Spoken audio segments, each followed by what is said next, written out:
Hello दोस्तों, क्या तुम में से किसी को पता है कि वीडियो रिकमेंड कब करता है यूट्यूब? मतलब देखो, मैं एक ही बार में बहुत सारे वीडियो डाल देता हूँ तो जाहिर सी बात है सारे वीडियो को तो मैं रिकमेंड नहीं करेगा।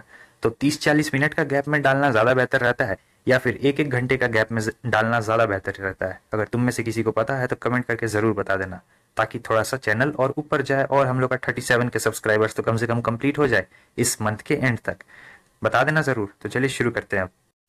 एपिसोड की शुरुआत में हमें सेकंड प्रिंस को दिखाया जाता है, जो कि जनरल से कह रहे होते हैं कि देखो, जब तक तुम मेरा काम करोगे तब तक तुम फ्यूचर में सेकंड रैंक से आगे ही बढ़ सकते हो। और ये तो वही जनरल रहता है जो हमारे लैंक से बहुत ज़्यादा ही नफरत करता है। ये कह रहा होता है, यो हाइनेस आप चिंता मत करिए, आपने जो भी मुझे सिखाया है मैं ज़रूर करूंगा और फ्यूचर में आपकी मदद हमेशा करूंगा।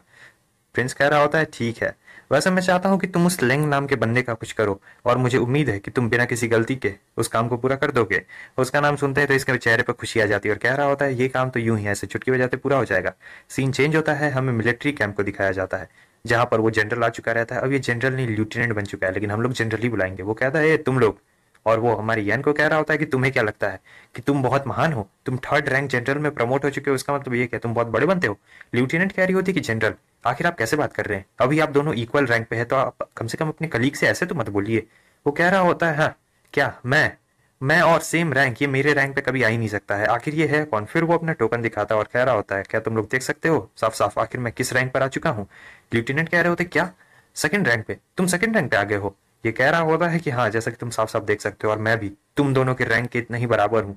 तो तुम दोनों भी मुझसे अच्छे से बात करोगे? ऐसे बात नहीं कर सकते हो। लेफ्टिनेंट कह रही होती है कि ये इम्पॉसिबल है, तुमने तो कुछ अच्छा काम भी नहीं किया है और ऐसी कोई बढ़िया सर्विस भी नहीं दी है, तो आखिर कैसे तुम?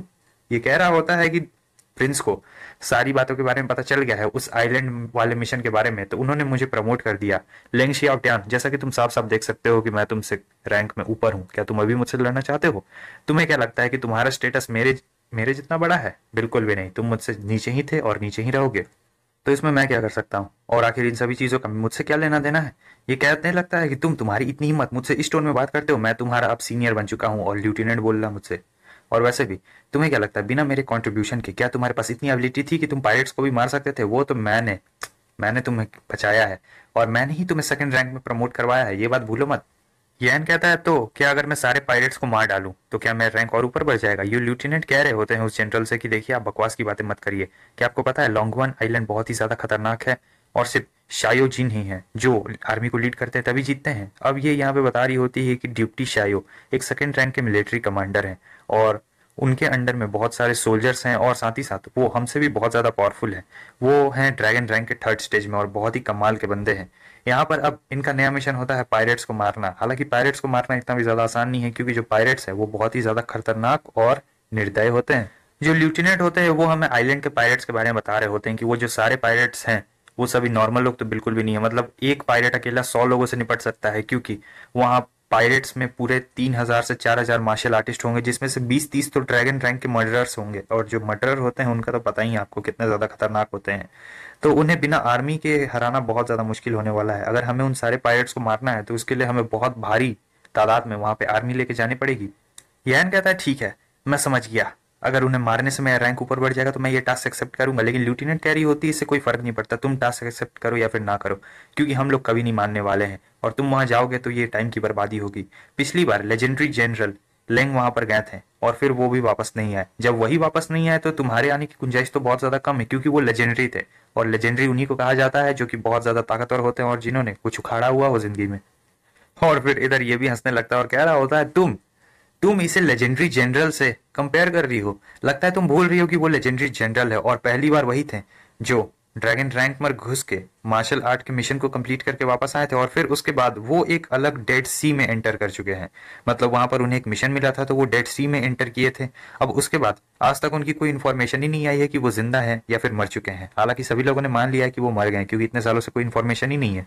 यैन कहता है, क्या इतना इंपॉर्टेंट जनरल जिन्होंने इतनी सारी लड़ाइयाँ लड़ी, तुम लोग के लिए इतना कुछ किया, और वो जब गायब हुए तो उनके बारे में कोई इन्वेस्टिगेशन भी नहीं करवाया? तब लेफ्टिनेंट बता रही होती है कि जो नॉर्थ सी है वो बहुत ही ज्यादा खतरनाक है और उसे डेथ सी भी कहा जाता है, क्योंकि वो बहुत ही गहरी है और कोई जाता है तो जल्दी वहां से वापस नहीं आता है। इसलिए किसी की भी इतनी हिम्मत नहीं हुई कि वो वहां पे जाए और इन्वेस्टिगेशन करे। और वैसे भी वो जगह बहुत ज्यादा मिस्टीरियस है, तो इस मैटर को यहीं पे रफा दफा कर दिया गया था। यान कहता है, एक्स कैलिबर के लिए मैं इस टास्क को जरूर कंप्लीट करूंगा। और लकीली सबसे अच्छी बात तो यह है कि जो लॉन्गयुआन आइलैंड है जहाँ पे पायरेट्स रहते हैं वो डेड सी इतना डीप तो बिल्कुल भी नहीं है। इधर ये कहने लगते तुम हमेशा स्वॉडी के बारे में और अपने पर्सनल बेनिफिट के बारे में ही क्यों सोचते रहते हो? कभी ये भी सोच लिया करो कि तुम अपने देश को भी सर्व कर सकते हो। और तुम्हें नहीं लगता है कि अगर तुम बेकार में ऐसे ही मिशन करते करते मर जाओगे स्वॉर्ड के लिए, तो तुम्हारी जिंदगी ऐसी ही बेकार चली जाएगी? यान कहता है मुझे माफ करना, लेकिन मैं तुम्हारे टाइप का पर्सन बिल्कुल भी नहीं हूँ और ना ही तुम्हारी तरह बन सकता हूँ। तुम अपना बदला लो, अपने आइडियल्स को पूजो या फिर कुछ भी करो, लेकिन मेरे गोल्स के रास्ते में बिल्कुल भी मत आना। अगर अगर मुझे सोल्जर्स नहीं मिलेंगे वहां पे जाने के लिए, तो मैं अकेला भी जा सकता हूँ। और लेफ्टिनेंट, मैं आपसे चाहता हूँ कि आप मेरे लिए एक मैप प्रिपेयर करें और सारी इन्फॉर्मेशन मुझे उस आइलैंड के बारे में चाहिए। मैं फिलहाल के लिए अभी घर जा रहा हूँ और मैं जब वापस आऊंगा तब मिशन के लिए जाऊंगा। ये बंदा कहने लगता है कि हाँ, तुम एक नंबर के बेवकूफ हो। तुम्हें क्या लगता है कि तुम उस टास्क को जिंदा रहते हुए कंप्लीट भी कर सकते हो? मुझे तो ऐसा बिल्कुल भी नहीं लगता। मैं तुम्हारा इंतजार करूंगा। और फिर जब यैन घर पहुंचता है तो देखता है कि ये क्या, इतना बड़ा छेद क्यों हुआ है। वो पूछ रहा होता है कि अगर में कुछ हुआ है, आखिर ये इतना बड़ा छेद यहाँ पर क्या कर रहा है। तब तक ये दोनों वहां पे आ जाते हैं और कह रहे होते हैं कि ब्रदर इन लॉ, आप वापस आ गए हैं। यैन उनसे पूछ रहा होता है तुम लोग सब ठीक तो हो ना? आखिर ये सब यहाँ पर क्या हुआ है? शायू आती है और कह रही होती नहीं नहीं, कुछ भी नहीं हुआ है। वो बात ये है कि लैंडलॉर्ड रेंट इंक्रीज करने के बारे में बोल रहा था, तो मैं एग्री नहीं की और फिर गुस्से में आके दरवाजा टूट गया। यान कहता है कि कोई नहीं, मैं कल उससे बात कर लूंगा, और अगर वो नहीं मानता है तो हम लोग घर चेंज कर देंगे या फिर एक नया घर ले लेंगे। एल्डर भी वहां जाते, कह रहे होते हैं ये कैपिटल है और यहाँ पे जमीन का दाम आसमान की ऊंचाइयों से भी ऊंचा है, स्काई स्क्रैपर जितना। एक छोटा सा घर लेने के लिए तो हमारी हड्डी पसली एक हो जाएगी यहाँ पर। लेकिन शायू कह रही होती है कि चिंता मत करो, मैंने प्रिंसेस को बता दिया था, तो प्रिंसेस ने पहले ही किसी को लैंडलॉर्ड के पास भेज दिया है, वो उसे अच्छी तरीके से सबक सिखा देंगे। और मुझे पूरा उम्मीद है कि अगली बार से लैंडलॉर्ड हमारे साथ ऐसा करने की कोशिश नहीं करेगा। यान कहता है वाह, अभी कुछ ही दिन तुम्हें प्रिंसेस से मिले हुए हैं और इतनी जल्दी तुमने प्रिंसेस को अपना बेस्ट फ्रेंड भी बना लिया है। ये हंस रही होती है और कह रही होती है हाँ, असल में मैं तुम्हारी जितनी पावरफुल तो हूं नहीं, लेकिन मैं शू फैमिली की हेड हूँ और हेड होने के नाते मुझे सोशलाइज होना पड़ता है सभी लोगों से। वैसे ये जो तुमने मुझे नेकलेस दिया है, ये नेकलेस बहुत ही ज्यादा ब्यूटीफुल है और मैं ज्वेलरी बहुत कम ही कबार पहनता हूँ। लेकिन मैं तुमसे ये कहना चाहती थी कि प्रिंसेस ने मुझसे ये स्वॉर्ड शेप पेंडेंट कुछ दिनों के लिए मांगा है, तो मैं चाहती हूँ कि तुम मुझे परमिशन दे दो कि मैं तुम्हारा ये पेंडेंट प्रिंसेस को कुछ दिन के लिए दे सकती हूँ, और प्रिंसेस कुछ दिनों के बाद मुझे ये पेंडेंट वापस लौटा देगी।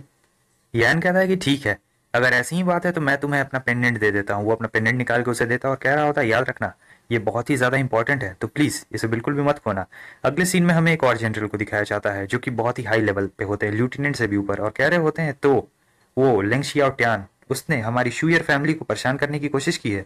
मुझे लगता है कि ये लिटिल डेविल यानी पिंकी के डैड हैं। और उधर वो टकलू भी होता है, वो कह रहा होता है हाँ सर, देखिए मैं कंपटीशन में पार्टिसिपेट करने के लिए नहीं गया, मैं ये सिर्फ आपको बताने के लिए आया हूँ। और वैसे भी ये मैटर ब्लैक टाइगर कैंप के एकदम पूरा फैला हुआ है कि यही सब चल रहा है। ये कहते हैं लेंग शियाओटियान, अब तो तुम नहीं बचने वाले हो, अब तो तुम्हारी मौत पक्की है। और इसी के साथ दोस्तों आज के लिए बस हमारा ये सारा एपिसोड यहीं पे खत्म हो जाता है। अगर आपको वीडियो अच्छा लगा तो लाइक कर दे, चैनल पे न्यू हो तो सब्सक्राइब कर दे, और हाँ, सब्सक्राइब जरूर कर देना, वीडियो को लाइक भी जरूर कर देना, वीडियो पे कम से कम 800 लाइक तो कर ही देना। ठीक है दोस्तों, तो फिर मिलते हैं अगले एपिसोड में जो कि अब कल ही आएगा शायद, तो कल अब ठीक है, बाय।